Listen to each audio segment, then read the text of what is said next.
आदरणीय श्रवण जी, मैं आपके पास आना चाहूंगा। अ, आप जेपी के आंदोलन से जुड़े रहे, उन दिनों शायद दिल्ली में थे और आपने आंदोलन को काफी करीब से देखा, जेपी को करीब से देखा, जेपी की गिरफ्तारी को आपने करीब से देखा। आपके जहन में क्या बात सबसे पहले याद आती है? पहली बात तो ये। दूसरी बात ये कि आपने आपातकाल के दिनों को कैसे काटा, किस तरह आपकी गतिविधियां होती रहती थी तब? देखिए, मैं आपातकाल के दौरान, एक तो बाबू सिंह जी हैं, उनके दर्शन करके बहुत अच्छा लग रहा है, क्योंकि ये बहुत ही आदरणीय हैं हम लोगों के। अनिल भाई हैं और आ गए हैं, जुड़ गए हैं। जी। सुभाष रानडे। मैं इंडियन एक्सप्रेस में काम करता था और बिहार से आया था 74 में जेपी के साथ काम करके। तो इंडियन एक्सप्रेस सबसे पहला निशाना था वहाँ आपातकाल का। हमारा अखबार बंद हो गया, हम लोगों को सड़क पे बिठा दिया गया। कुछ हुआ यूं कि मेरे को पुलिस जब पकड़ने आई, तब मैं अपने घर के पास में ग्रीन पार्क में था, रमेश बख्शी जी के घर पे बैठा हुआ था और पुलिस ढूंढती रही मुझे, और अगली सुबह मुझे मकान मालिक ने निकाल दिया, का दूसरा मकान ढूंढिए आप। तो वो एक लंबी कहानी है। इंदौर के कई लोग उस समय मेरे पास आते थे। अकेला था मैं, ओम नागपाल थे, ओम प्रकाश रावल थे, कई लोग थे जो, अब वो उसमें मैं जाना नहीं चाहता। मैं मूल मुद्दे पे आना चाहता हूँ। मूल मुद्दा यह है, मतलब आपातकाल को बहुत नजदीक से देखा है, कई जातियां देखी, दिल्ली में थे जी। और अपने दोस्तों को जेल जाते हुए देखा। हमारे कई दोस्त चले गए, ज्यादतियां भी देखी। हम तो गांधी पीस फाउंडेशन हमारा सेंटर था जहाँ काम करते थे, इंडियन एक्सप्रेस सेंटर था। गांधी पीस फाउंडेशन हमारे अखबार के नजदीक था, पैदल ही जाते थे, वहीं सारी बैठकें होती थी, सब कुछ वहीं होता था। जी। तो मैं केवल एक चीज मेरे मन में आती है, बार बार आती है, हर साल आती है। वो 49 साल हो गए उस घटना को और 2 पीढ़ियां गुजर गई। अब वो बहुत कम लोग बचे हैं उस जमाने के।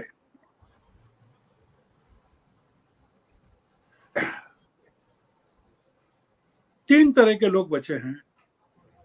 एक तो ये जो उस समय की जो जनता है, जिसने आपातकाल को भुगता होगा, उसकी उम्र 75 साल 80 साल के करीब होना चाहिए, जो काफी लोग अब उसमें नहीं है।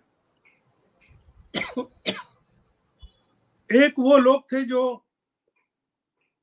विपक्ष में थे उस समय और आपातकाल के कारण जेलों में बंद थे, और एक वो थे जो सत्ता में थे।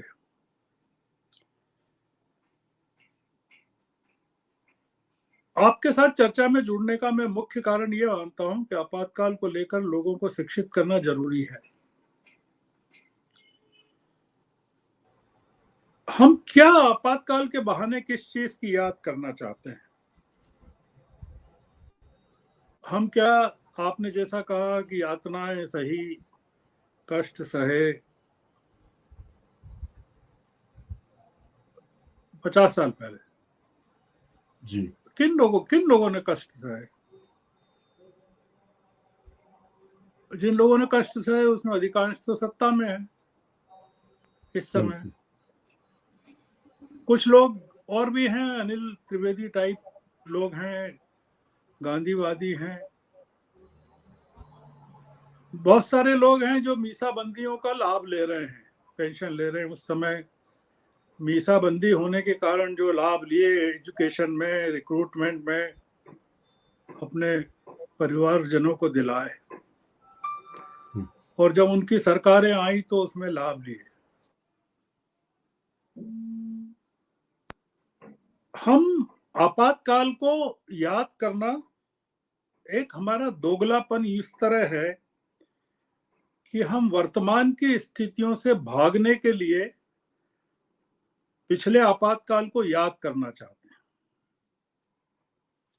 मतलब हम ये कहने से डरना चाहते हैं कि आज जो स्थितियां हैं वो उस जमाने से भिन्न नहीं है। मैं आपातकाल की कोई तारीफ नहीं कर रहा हूं, मैंने खूब विरोध किया, जयप्रकाश जी के साथ थे इसलिए मुझे पता है, और कई लोगों ने किया, हमारे साथियों ने किया उस समय। समाजवाद साथी हमारे ज्यादा थे उस जमाने में, वो जेल भी गए दिल्ली में।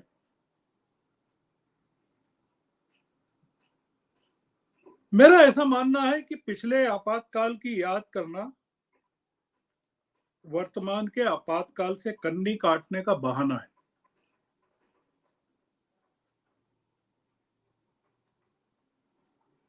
तो 1975 में बहुत सारे ऐसे लोग थे जो मुंडेर पर बैठे हुए थे, और वो तब अंग्रेजों का जमाना याद करते थे। मैं बहुत सारे ऐसे लोगों को जानता हूं इंदौर के, जो आए थे मेरे पास, जिनकी मदद भी मैंने की कि उन्होंने किस तरह से माफी मांगी, किस तरह से जेल जाने से बचे। पुलिस जब मेरे घर आई तो एक जो मेरे मित्र उस समय उपस्थित थे वहां, उनसे कहा कि गर्ग साहब से कहिए कि 20 सूत्री कार्यक्रम पर सिग्नेचर कर दें तो गिरफ्तार नहीं करेंगे। मैंने मना कर दिया, मैंने कहा नहीं करना। बहुत सारे लोगों ने किया है, मैं जानता हूं। मैं उन चीजों को याद इसलिए नहीं करना चाहता कि आपातकाल से लड़ाई एक सतत संघर्ष है। आपातकाल कभी खत्म नहीं होता है। जो हमारे लिए एक आपातकाल उस समय था, वो बहुत सारे लोगों के लिए आज नहीं है। और हो सकता है कि सत्ता परिवर्तन के बाद फिर वो लोग जो सत्ता में नहीं है उनको आपातकाल में। डॉक्टर लोहिया कहते थे कि मेरी जगह हमेशा जेल में रहेगी। मैं उनका फॉलोअर हूं। तो उन्होंने पूछा क्यों? उन्होंने कहा कोई भी सत्ता आदर्श सत्ता स्थापित नहीं होगी, और मुझे हर सत्ता से लड़ाई लड़ते रहना पड़ेगा, और वो सत्ता मुझे हमेशा जेल में रखेगी। तो मैं आपके विषय का जो चयन है, आपने जो भूमिका की आपातकाल की ज्यादतियां और तमाम चीजें की, ये एक फैशन हो गया है कि आपातकाल को याद करो, जिससे वर्तमान से आप भाग सकें। मतलब मैं आपातकाल, आप चले जाइए बंगाल में तो ममता का जो आतंक है वहां, आप उसको, मैं कोई आपातकाल से भिन्न नहीं है, आप मुंह नहीं खोल सकते वहां। या तमिलनाडु में चले जाइए तो आप स्टालिन के खिलाफ कुछ बोल नहीं सकते, या केरल चले जाइए तो विजयन के खिलाफ कुछ बोल नहीं सकते। आपातकाल के प्रति हमारा विरोध जो है वो किसी सत्ता विशेष के प्रति विरोध नहीं है, या होना चाहिए नागरिकों का। वो ऐसी हर एक व्यवस्था के प्रति होना चाहिए जो नागरिक अधिकारों की, नागरिक के सम्मान की, नागरिक संवेदनाओं की का अपमान करती है, उनकी उपेक्षा करती है। तो मैं, आप कहें तो 1 घंटा बोल सकता हूँ आपातकाल के बारे में, उस 75 के जमाने के बारे में। मेरे पास बहुत सारी चीजें हैं उस जमाने की, देखा भी है, ट्रेवल भी किया है, सहा भी है, लिखा भी है। मैं क्या अचीव करूंगा उसको याद करके? मैं नहीं कर, मैं बहुत कम करता हूं, और मैं केवल ये कहता हूं कि हमको आपातकाल से शिक्षा लेनी चाहिए, और देश में कोई भी सत्ता हो, आप सोचिए कि जो जिस सत्ता के खिलाफ निशाने पर थे, जो सत्ता निशाने पर थी 75 में, इंदिरा गांधी निशाने पर थी, और आज उनका पोता जो है वहीं से पटना से एक आंदोलन की अगुवाई कर रहा है दिल्ली के खिलाफ, और ये कह रहा है कि आज देश में आपातकाल है। और उस समय जो लोग जेपी के साथ थे, हमारे साथ थे, मतलब सुशील मोदी थे और रविशंकर प्रसाद थे, मैं 50 नाम बता सकता हूँ, मेरी किताब में सबका उल्लेख है 74 पर जो मेरी किताब है जी। वो सब आज सत्ता के साथ खड़े हुए हैं। कल से सत्ता बदल जाएगी तो ये फिर विपक्ष में खड़े हो जाएंगे। कुछ लोग हमेशा विपक्ष में रहेंगे और मैं मानता हूं कि मैं हमेशा विपक्ष में रहूंगा। मतलब मैं, ये अगर सत्ता हट भी जाए और नई सत्ता आ जाए तो मेरी लड़ाई उसके खिलाफ भी चलती रहेगी। और ये आपातकाल जो है ये एक मानसिक स्थिति है, वो कभी खत्म नहीं होता, वो चलता रहता है, क्योंकि एक आदर्श राज्य के लिए आपको लगातार लड़ते रहना पड़ता है और उसके लिए बहुत सारी सुविधाओं का और प्रलोभनों का त्याग करना पड़ता है। ये कहा जा रहा है कि अभी जो आपातकाल है वो अप्रत्यक्ष आपातकाल है, प्रत्यक्ष नहीं है। मैं सोचता हूँ श्रवण गर्ग जी, आदरणीय श्रवण गर्ग जी इस बारे में बहुत विस्तार से और खुलकर बात कर सकते हैं। उन्होंने बहुत सी चीजों को अनुभूत किया है और ये बात वो कई बार कहते भी रहे अलग अलग रूप में कि देश में जो हो रहा है वो कई मामलों में गंभीर बातें हैं। आदरणीय श्रवण जी। देखिए, मैं बाबू सिंह जी से ने जो कहा उसका विरोध नहीं करना चाहता। मैं जानता हूं बाबू सिंह जी का सोच क्या है और बड़ा कमिटेड वर्कर हैं वो अपनी पार्टी के, और हम कमिटेड नहीं है किसी पार्टी के साथ तो हमारी दिक्कत अलग है। अनिल त्रिवेदी कमिटेड नहीं है तो उनकी दिक्कतें अलग हैं, और राणा डेभी नहीं है तो उनकी दिक्कतें अलग हैं। हमारे चश्मों के नंबर अलग हैं।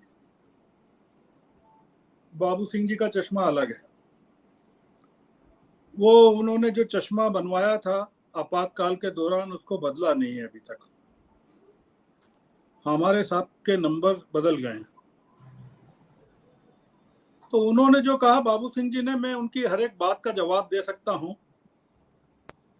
पहले प्रेस पर प्रतिबंध था, आज प्रेस को खरीद लिया गया है पूरे देश में।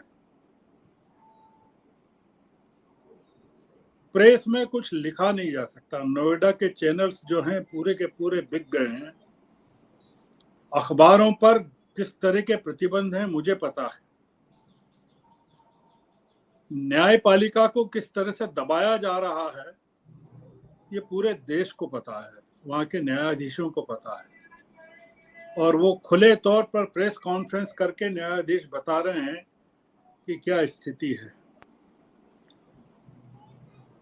किरण रिजिजू किस तरह की न्यायपालिका को लेकर बात करते हैं, रविशंकर प्रसाद जब लॉ मिनिस्टर थे क्या बात करते हैं पूरे देश में पता है।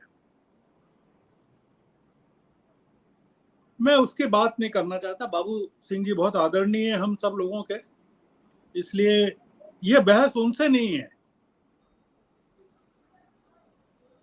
ये बहस अलग है। ये बहस ये नहीं है कि वो आपातकाल खराब था या ये आपातकाल अच्छा है। बहस ये है कि आपातकाल क्यों लगता है। अनिल त्रिवेदी जी ने उसका जवाब दिया और मैंने देखा है। नवनिर्माण आंदोलन के नेता उस समय हमारे पास आते थे दिल्ली में, राजघाट पर मैं रहता था। मनीष जानी और तमाम लोग, याग्निक, सब आते थे और जेपी गए थे वहां। और बिहार छात्र संघर्ष समिति के मुद्दे अगर देखें आप, बिहार के आंदोलन के, नवनिर्माण आंदोलन के देखें तो आपको पता चलेगा अनिल त्रिवेदी ने महत्वपूर्ण बात कही है कि ब्रेड के दाम अगर 2 रुपए बढ़ जाएं तो 20 साल का जवान 72 साल के आदमी से कहता है कि अंकल आप इसके बारे में कुछ करिए। 1974 में उस समय के नौजवान इस तरह की भाषा का इस्तेमाल नहीं करते थे।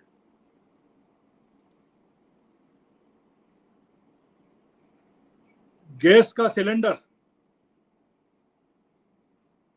गरीब आदमी के गैस का सिलेंडर, केवल एक ही चुनौती देता हूं मैं बाबू सिंह जी की पार्टी को। 80 करोड़ लोगों को, 85 करोड़ लोगों को जो मुफ्त का अनाज दे रहे हैं वो बंद कर दीजिए, क्योंकि 1974 में ये अनाज मुफ्त का नहीं मिलता था किसी को।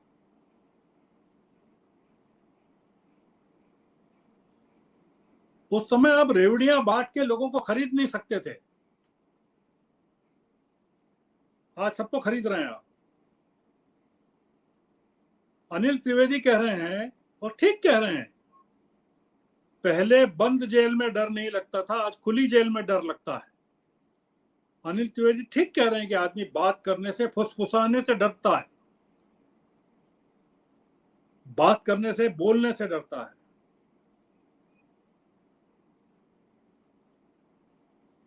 दिक्कत क्या है कि कोई भी सरकार हो, चाहे मैंने उल्लेख किया बीच में कि चाहे ममता की सरकार हो या स्टालिन की हो या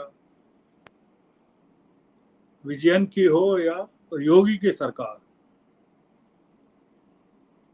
मैंने देखा है, बाबू सिंह जी ने नहीं देखा है।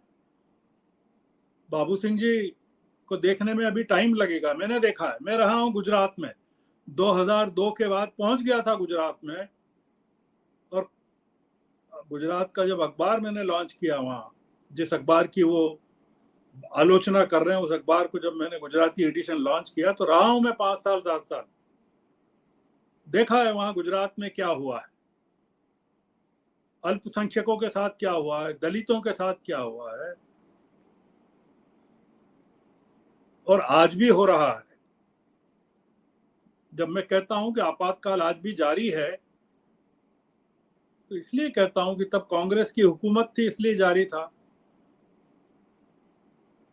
आज बीजेपी की हुकूमत है इसलिए जारी है।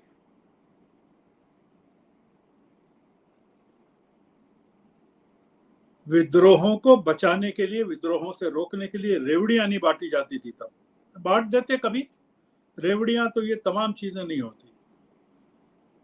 न बिहार का आंदोलन होता, न गुजरात का आंदोलन होता।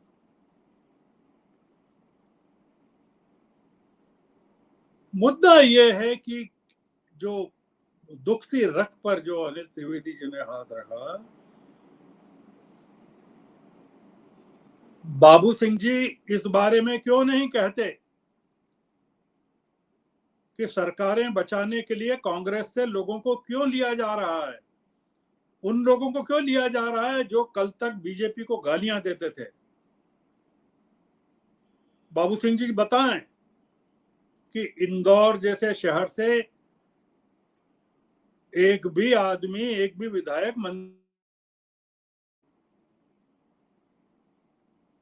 शिवराज सिंह के, बाबू सिंह जी जैसे कर्मठ कार्यकर्ता जिन्होंने अपनी जिंदगी खपा दी, मैं जानता हूं उनका त्याग जानता हूं, उनके परिवार का त्याग जानता हूं। मैं पूछना चाहता हूं बाबू सिंह जी की उनको उनके त्याग के लिए, समर्पण के लिए भारतीय जनता पार्टी ने क्या दिया और क्या दे रही है अभी भी, और उनके साथियों को क्या दिया, भवर सिंह शेखावत को क्या दिया। ये तमाम मेरे दोस्त रहे हैं। मैं 20 साल तक जब अखबार में था, देश के सबसे बड़े अखबार में, ये तमाम लोग मेरे मित्र रहे हैं और रोज मिलना जुलना था। यहां हम पार्टी की बात नहीं कर रहे हैं, हम व्यवस्था की बात कर रहे हैं।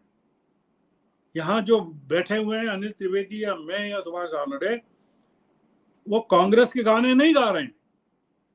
हम कांग्रेस के सबसे बड़े आलोचक हैं। हमारा मुद्दा यह है कि कि कांग्रेस भी अगर कल सत्ता में आ जाएगी तो वो क्या नरेंद्र मोदी की तरह बर्ताव करेगी क्या? आपने लाल कृष्ण आडवाणी की बात की, मुरली मनोहर जोशी की बात की, वो कहाँ है आज पार्टी में आपके पास?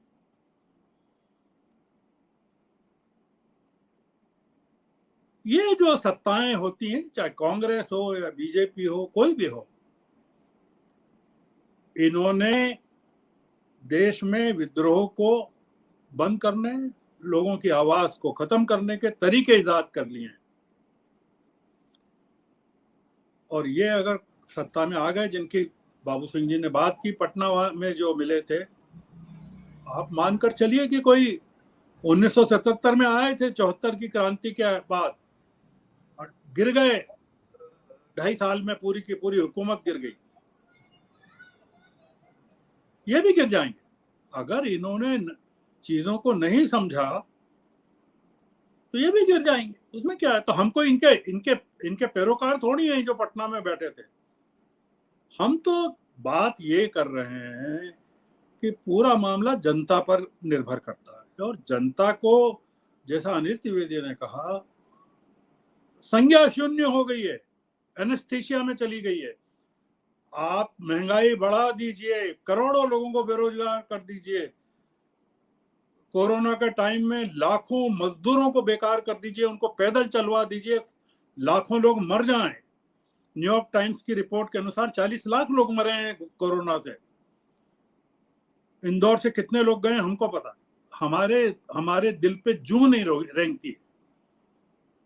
ये जो संवेदन शून्यता है जिसका जिक्र अनिल त्रिवेदी ने किया, मैं अपनी पिछली बात पे आता हूं कि मैं पुराने आपातकाल को नहीं याद करना चाहता, जो आज की स्थिति है उसको याद करना चाहता हूं, और जो भविष्य है उसके बारे में बात करना है कि आपातकाल को आने से कैसे रोक सकते हैं। बस मैं इतना ही कहना चाहता हूं।